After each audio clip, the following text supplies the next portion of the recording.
最近一个时间点，让很多一直关注这个家庭的人再次沉默了，那就是凯凯即将迎来他的2周岁生日，而这个本该热闹、温暖的日子，却被一个现实不断提醒：拉欧很可能再次缺席。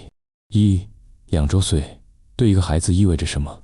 很多人觉得2周岁只是一个普通生日，但其实对于一个孩子来说，这个阶段非常关键。2岁的孩子开始更清晰地认人，建立依赖关系，形成最初的情感记忆。也就是说，这个阶段的陪伴并不仅仅是在不在，而是会影响孩子长期的情感发展。而在这个过程中，母亲的角色往往是不可替代的。从几个月大开始的分离，回顾时间线，会发现一件让人心里很复杂的事情。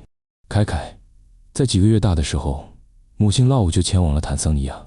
那一次分别，本来很多人以为只是暂时的，但时间一转眼已经过去了很久。而现在，眼看着孩子即将2岁，这个重要节点却依然没有团聚的迹象。网友的情绪从等待到焦虑，最开始大家是等待，后来是期待，再后来是反复询问，而现在越来越多的人开始表达一种情绪，担心这种缺席会成为一种常态，尤其是在孩子生日这样的重要时间点上。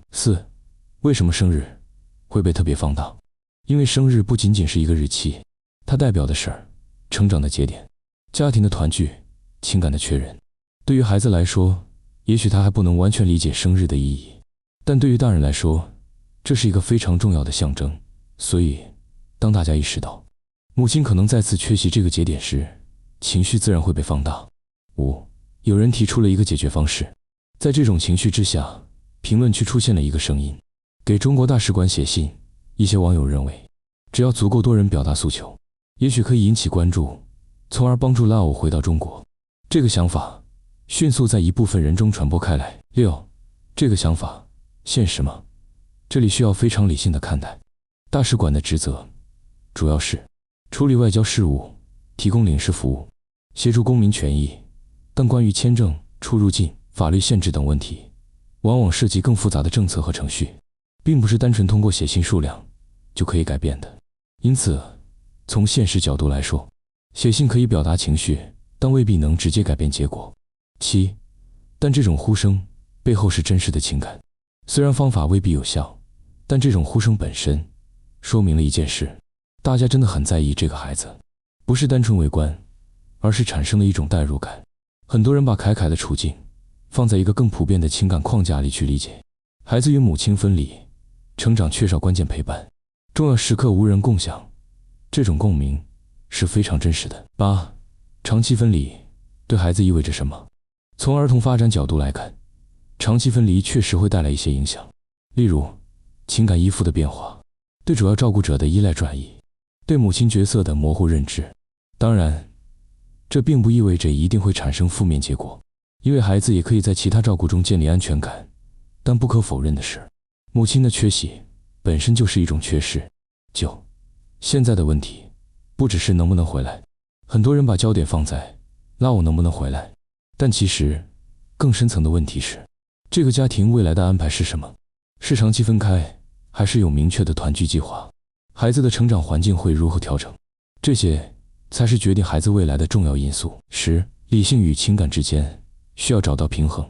面对这样的事情，很容易走向2个极端，一边是完全情绪化，希望立刻改变一切，另一边是完全冷静，忽视情感本身。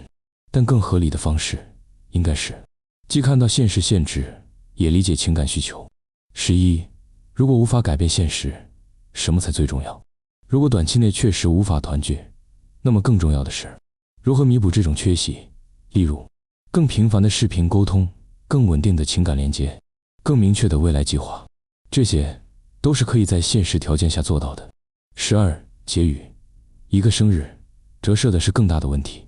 凯凯的2周岁生日只是一个时间点，但它折射出来的是一个更大的问题。孩子在成长过程中最需要的到底是什么？是物质，是环境，还是陪伴？